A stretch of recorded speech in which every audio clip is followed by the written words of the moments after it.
So in athletics, you really have to go back to Florence Griffith Joyner, who was a silver medalist in the 200 meters at the 1984 Olympic Games. And then going into the 1988 Games in Seoul, in that intervening 4 year period, she brought a certain style and pizzazz and flair and might I even say flamboyance to the Olympic Games or to track and field in general. Prior to going into the Olympic Games, she designed these really cool leotards with one pant leg, these bodysuits with a hood, these fishnets, and then her nails were in very interesting colors and patterns, just very expressive. And she worked part-time in a beauty salon as a nail technician, and fashion has always been her first love. So she was able to translate that onto the track. FloJo was restricted in what she could do, but in that case, she still was able to do her nails a certain way and her hair, and that translates to today's athlete.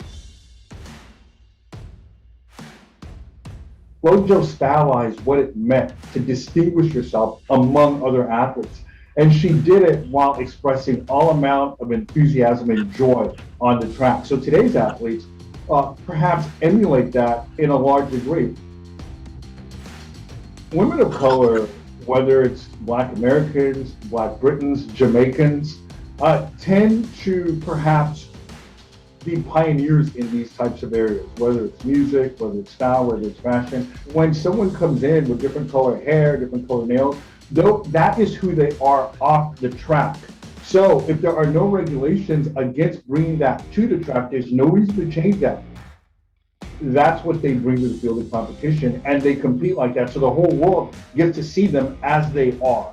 So I would say that women of color are much more unapologetic about how they appear, nor should they. During these particular Olympics, there just has been, under the very difficult circumstances, that women of color have been able to break through. We saw Shelly-Ann Fraser-Pryce with the hair. We saw Raven Saunders, whom I mentioned earlier.